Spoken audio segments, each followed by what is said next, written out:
बचाने वाला है भगवान। पालन बाबा होता उसका, पालन बाबा होता जिसका रक्षक करने मारने वाला है भगवान, बचाने वाला है भगवान, मारने वाला है भगवान, बचाने वाला है भगवान।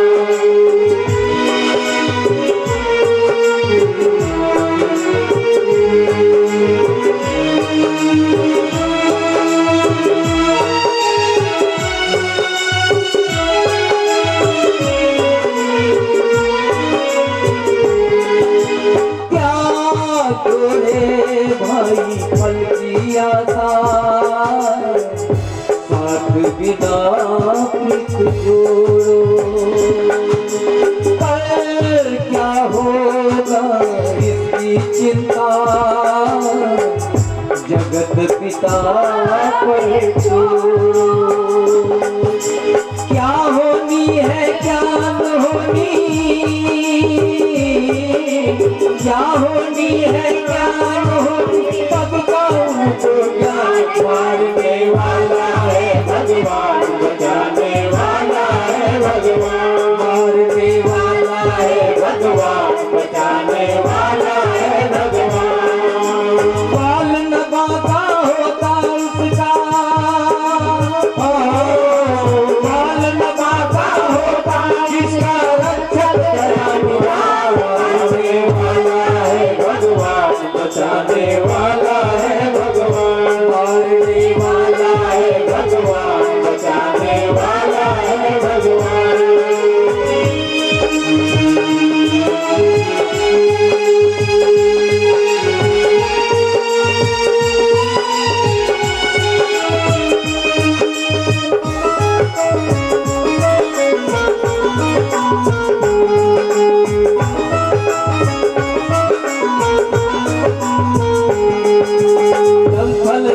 आकाश पवन पर केवल उनकी सत्ता, केवल उनकी सत्ता।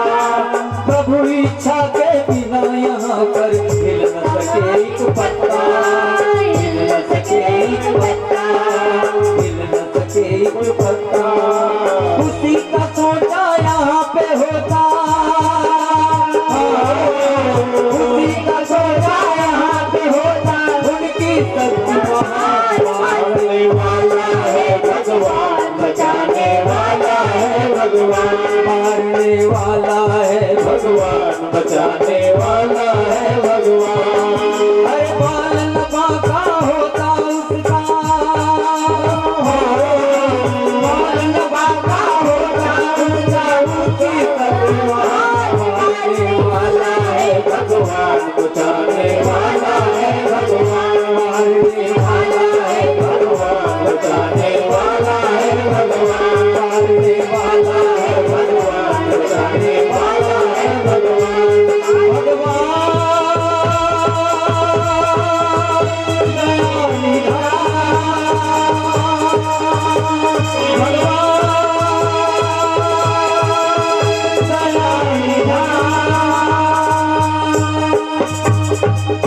शंकर भगवान की जय, बोलिए कृष्णचंद्र भगवान की, बोलिए श्री भागवत महापुराण की जय, बोलिए बद्रीनाथ भगवान की जय। और आज प्रहलाद जी महाराज बच गए, होलिका जल गई।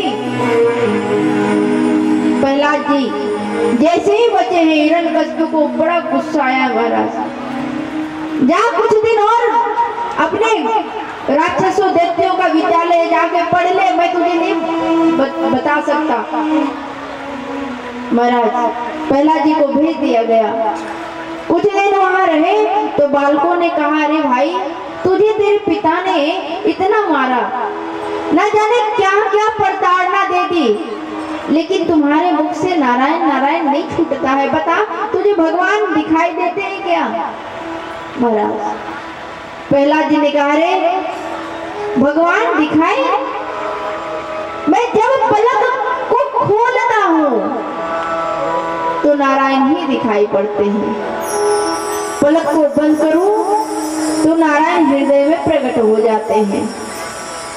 मैं सोया भी रहूं तो केवल मुझे नारायण ही दर्शन देते हैं।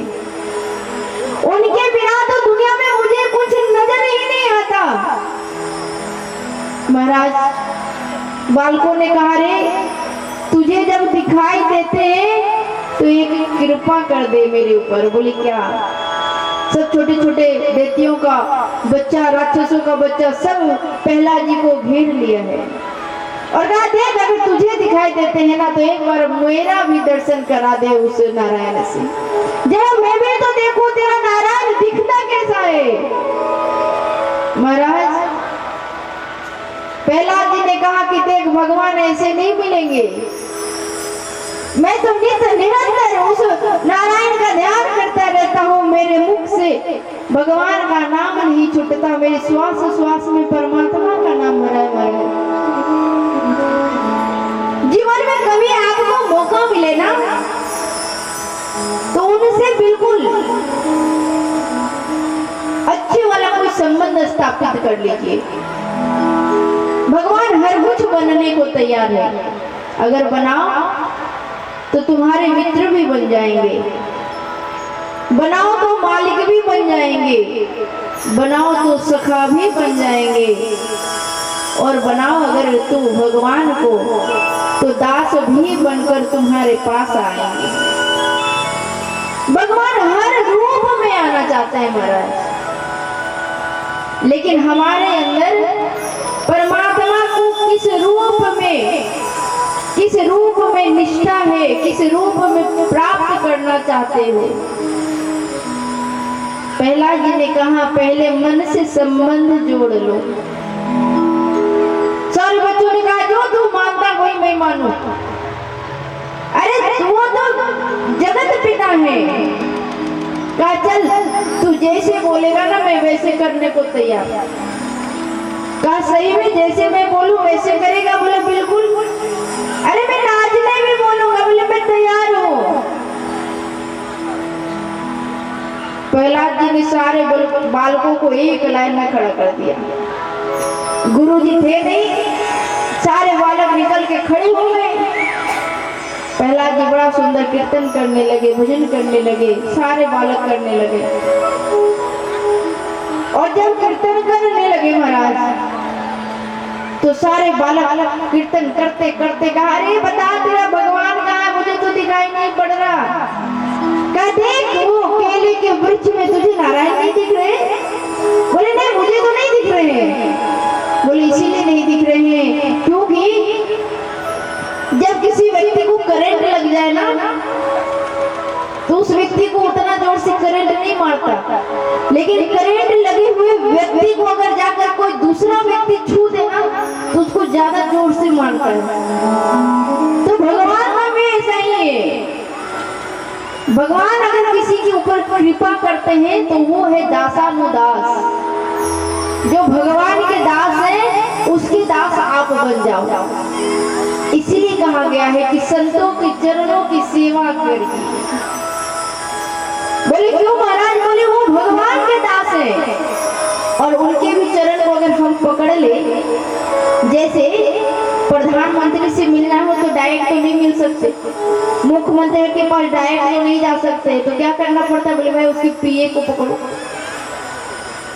तो भगवान के पीए कौन है महाराज? बोले जितने भी संत हैं, संत उस परमात्मा से कनेक्शन करके रखते हैं। प्रहलाद जी ने भी कहा कि देखो जैसे ही मैं कीर्तन करने लग जाऊं बस तू मेरा हाथ पकड़ लेना। प्रहलाद जी कीर्तन करने लगे, श्रीमन नारायण नारायण नारायण। अब जितने बालक है महाराज सारे बालक एक दूसरे का हाथ पकड़ना प्रारंभ किए। कहा देखो नारायण दिख रहे, और कीर्तन करते करते झूमने लगे। और महाराज तभी झूमते झूमते सारे राक्षसों के बालक ने क्या देखा कि हिरण्यकश्यप आ गया है। सब लोग कोई नाच रहा था, कोई उछल रहा था, कोई गा रहा था। अब प्रहलाद जी के पीठ की ओर हिरण्यकश्यप आके खड़ा हो गया। सारे राक्षस ने देखा तो जो जैसा था वो उसी अवस्था में खड़ा रह गया। किसी के हाथ ऊपर तो किसी के कमर पे हाथ। प्रहलाद जी ने कहा अरे हुआ क्या, भगवान का नाम तो छोड़ दिया। एक बार जरा दोनों हाथ उठा के प्रेम से बोलेंगे राधे राधे राधे राधे। बोले नहीं मुझे नहीं बोलना। कुछ बालक तो बड़ा हिम्मत किए, बोले हुआ क्या, पीछे देखो। प्रहलाद जी ने पीछे मुड़ कर देखा तो बिल्कुल अभय है, भयभीत नहीं है। देखा आंख बिल्कुल लाल हो गया, चेहरा लाल है, क्रोध में हिरण्यकश्यप बिल्कुल कांप रहा है। कहा रे तुझे मैं बार बार समझाया फिर समझ में नहीं आता क्या, तू जिस भगवान का नाम लेता है पता कहाँ है। प्रहलाद जी ने कहा पिताजी हरि व्यापक सर्वत्र समाना प्रेम से प्रगटे होहि मैं जाना। हरि व्यापक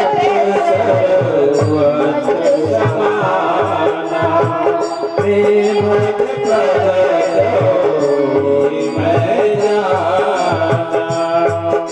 पिताजी मेरे जो भगवान है ना वो सभी जगह दिखते हैं, बस प्रकट करने के लिए आपके अंदर प्रेम होना चाहिए। अच्छा बताओ आपको भूख लगी हो और कोई उपदेश दे तो अच्छा नहीं लगता, आपको प्यास लगी हो और बहुत तेज प्यास लगा हो और कोई बोले कि देखो भाई ये पानी का चित्र है देखकर संतुष्ट कर लो, आपको संतुष्टि मिलेगी क्या, बोले नहीं और गुस्सा चढ़ेगा। फिर कहा तुम्हारे भगवान तो कहता है कि प्रेम से प्रकट करो। क्रोध चढ़ गया महाराज, खंभे की ओर देखते हुए हिरण्यकश्यप ने कहा का दृष्टि स्तंभे, तुम्हारे भगवान क्या इस खंभे में तुझे दिख रहे। प्रहलाद जी ने हाथ जोड़ा, कहा पिताजी मेरे भगवान तो ये खंभे में भी दिख रहे हैं। इतना कहना महाराज और खंभा को फाड़ते हुए विकराल ध्वनि करते हुए नरसिंह भगवान प्रकट हुए। बोले नरसिंह भगवान की आज बिल्कुल विकराल ध्वनि हुई है। नरसिंह भगवान भी विकराल, पूरा केस लहरा रहा है। और जब प्रकट हुए हैं तो उनके स्वरूप को देखकर महाराज आधा राक्षस बेहोश हो गया। आधा राक्षस जैसे तैसे अपने आप को संभाला। दोपहर से युद्ध करते करते सायं की बेला हो गई और जैसे ही सायं का बेला हुआ तो देवताओं ने कहा प्रभु जल्दी इसका अंत करो, नहीं तो जैसे जैसे रात्रि होगा राक्षसों की शक्ति बढ़ने लग जाएगी। महाराज हिरण्यकश्यप अपने आप को संभाला है और संभालने के बाद युद्ध जब करने लगा तो सायं की बेला आई जिसको गोधूली की बेला कहते हैं। और जब गोधूली की बेला आई तो भगवान ने देखा अब विलंब नहीं करना चाहिए। हिरण्यकश्यप को उठाया है और उठाकर अपने जमाओं पे रखा है। हिरण्यकश्यप ठास करके हंसने लगा, कहा अरे आप मुझे क्या मारोगे, मैंने वरदान प्राप्त किया है। बोले क्या वरदान प्राप्त किया है। बोले ना मैं घर के बाहर मरूं ना घर के अंदर मरूं। कहा देख ना तो अभी घर के बाहर है और ना घर के अंदर है, तू बीच दहलीज में है। कहा भगवान मैंने और वरदान मांगा है। बोले क्या, मैं ना दिन में मरूं ना रात में मरूं। बोला देख ना ये समय दिन है और ना रात है, ये गोधूली की बेला है। कहा मैंने और वरदान मांगा है। बोले क्या, मैं ना नर से मरूं ना पशु से मरूं। बोले देख मुझे ध्यान से, मैं ना नर हूँ ना पशु हूँ, मेरा तो शरीर जो है वो नर का है और जो सिर है वो सिंह का है। मैं नरसिंह बनकर आया हूँ तुझे मारने के लिए। कहा प्रभु मैंने और वरदान मांगा है। बोले क्या मांगा है। मैं ना धरती पे मरूं ना आकाश में मरूं। भगवान ने कहा चिंता मत कर, इस समय तू मेरे जांग पे पड़ा है। कहा मैंने और वरदान मांगा है। बोले क्या वरदान मांगा है। मैंने वरदान मांगा है कि 12 महीना में कभी ना मरूं। कहा रे तुझे मारने के लिए अगर तू 12 महीना में कभी नहीं मरने का वरदान प्राप्त किया है तो तुझे मारने के लिए मैंने 13वां महीने का निर्माण किया। कौन सा महीना? बोले जिसको बोलते हैं पुरुषोत्तम मास, जिसको बोलते हैं मलमास लग गया, मैंने तेरे लिए 13वां महीना का निर्माण किया। कहा प्रभु मैं एक और वरदान मांगा हूँ। बोली क्या? बोले मैं ना अस्त्र से मरूं ना शस्त्र से मरूं। भगवान ने कहा चिंता मत कर, तू ना अस्त्र से मरेगा ना शस्त्र से मरेगा, तुझे मारने के लिए मेरा हाथ का नख ही काफी है। और भगवान हाथ उठाकर और हिरण्यकश्यप के पेट को पकड़कर बीच से फाड़ डालते हैं महाराज। और जैसे ही फाड़ा तो अंदर की अतड़ियों को निकालकर जैसे कोई पुष्प की माला पहनाता है भगवान को अर्पित करता है, भगवान ने अतड़ी को निकाला है और अपने गले में पहन दिया। सारे देवी देवता में खलबली मच गई भगवान की सुविकराल रूप को देखकर। आज तक भगवान इतने क्रोधित नहीं हुए, आज तक इतने विकराल नहीं हुए।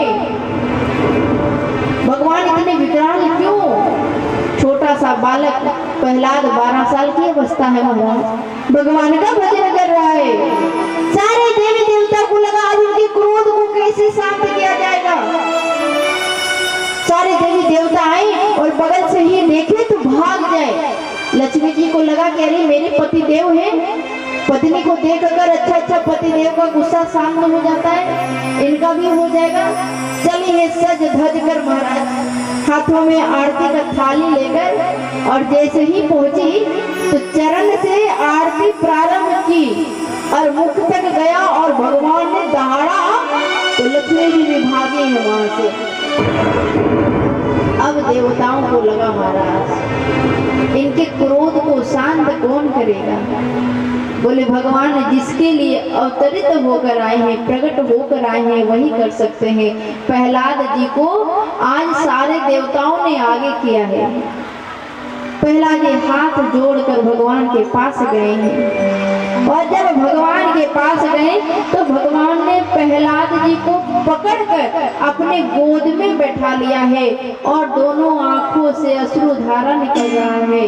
वो आंसू से प्रहलाद जी स्नान कर रहे हैं महाराज। और जैसे कोई गौ माता अपने बछड़े को चाटती है वैसे भगवान आज प्रहलाद जी को चाट रहे हैं। एक भक्त भगवान के क्रोध को भी अपने बस में कर ले। पूछा है भगवान ने प्रहलाद तुझे डर नहीं लगा क्या? मेरे इस रूप को देखकर अच्छे साधु महात्मा देवता दानव सब भयभीत हो गए, तुझे डर नहीं लगा? कहा प्रभु अगर मैं आपके मुख को देखता तो शायद मुझे भी डर लगता, लेकिन आपके चरण कमल इतने सुंदर हैं, आपके चरण कमल पे वो लालिमा को जब मैंने देखा महाराज तो मेरा तो नजर उस चरण कमल से ही नहीं हटा। और जब चरण से ही ना हटे तो फिर मुख की तो बात ही नहीं है। प्रभु जिससे प्रेम करते हैं उससे कभी भय नहीं होता है।